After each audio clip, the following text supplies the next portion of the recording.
Everyone, Matthew here, back at it again. For the past 4 days, two things have coincided. Number one, there's been a lot more talk in the media about reopening the economy. A lot of this is focusing on Trump, and he's facing a lot of flack from it. Number two, surprisingly enough, in the past 4 days, I've noticed there's been a comparatively very large number of news stories detailing how coronavirus numbers are going down, cases and death rates are starting to slow. Now, what the casual observer would not understand is why, for the past month and a half, 2 months, the media have been preaching doom and gloom. Basically, this is the virus to end all viruses and that we should all huddle in our homes and hide. Okay? Now, all of a sudden, they're starting to acknowledge that the numbers are not that bad and that they're improving. Now, why is this? Well, I believe it's tied to the first thing that I noticed. Number one, that Trump is thinking about reopening the economy. Now, I'm sure there's many different interpretations to this. However, my guess is this was what happened. The media started this thing out as an attention grabber, way to get subscribers, viewers. However, it turned into such a firestorm, they decided just to carry it, see how far they could go. Couldn't help Trump, so what do they got to lose? They took this thing, spun it way out of proportion, and that's how we got in the mess we're in today.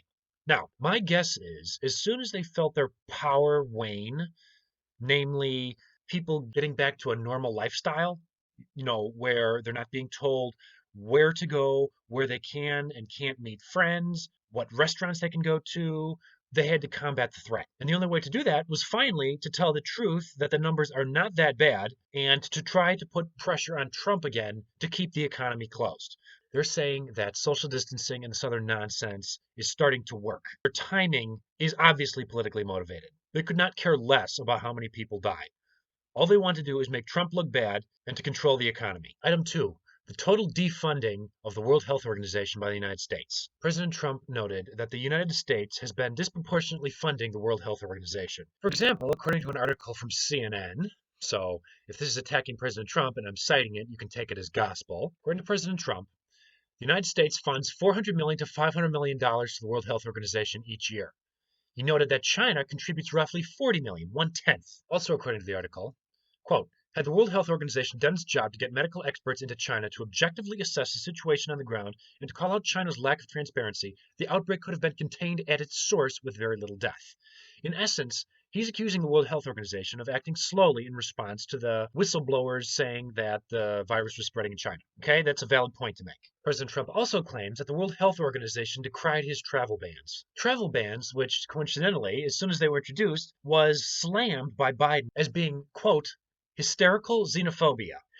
Yeah, that came from the presidential candidate for the United States. So essentially, what President Trump did was to defund another globalist institution and put America back where it belongs, in the lead. Bravo, Mr. President. Also, and this may be old news, this was stated about a week ago. In a nutshell, Dr. Deborah Birx has stated that the United States has been very liberal in counting COVID-19 deaths.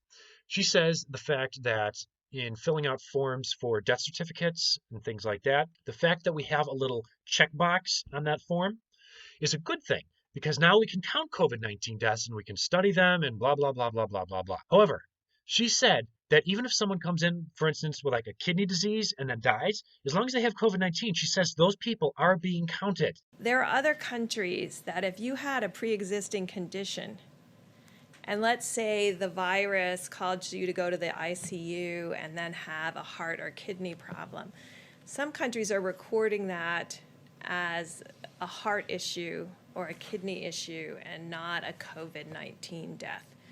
Right now, we're still recording it, and the great thing about having forms that come in and a form that has the ability to mark it as COVID-19 infection, the intent is right now that if someone dies with COVID-19, we are counting that. You don't get any more blatant than that. She actually admitted that they're massaging the numbers upwards. New deaths in the United States. It jumped from yesterday, a total of 1,500. Today, 2,400. This is after a new categorization by New York that goes back in time and adds more deaths to the death toll, as if it wasn't inflated enough already. Get this. According to an article from the Wall Street Journal, New York City raised its likely death toll from coronavirus by 3,800 people on Tuesday afternoon, which is today. This is after city officials released new numbers counting people who were presumed to have died from the disease, but who had not tested positive for the coronavirus. Can you believe that? They are literally throwing numbers in there for no reason whatsoever. You cannot tell me this is not an orchestrated attempt to stoke panic and to close the economy down. You cannot tell me that. You cannot tell me that these are not President Trump's enemies who are trying to make him look bad. You cannot tell me this is not the biggest hoax in the history of the world. Ever. This is unreal.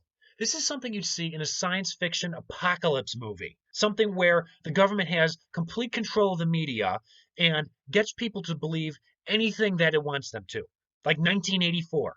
This is unreal. Regardless of what they say, the numbers are improving. They can throw in any number of deaths that they assume people died from the coronavirus, even though the vast majority of these poor people have pre-existing conditions, like kidney disease. That's what killed them. It's not this new virus thing. The media, the liberals in Congress, as well as their celebrity sidekicks, are losing their grip of this situation. People are starting to wake up and starting to think for themselves. I'm optimistic. Okay, this went a little bit longer than I thought. And that's it for today. If you liked the video, please let me know in the comments down below. Please like, share, and subscribe. Since I don't want to be a typical YouTuber, if you don't want to like, share, and subscribe, you don't have to. The only reason I encourage it is to boost the searchability in YouTube. Basically, I want to reach people and assure them that the world is going to get back to normal relatively soon. So thank you again for watching, and I'll catch you next time.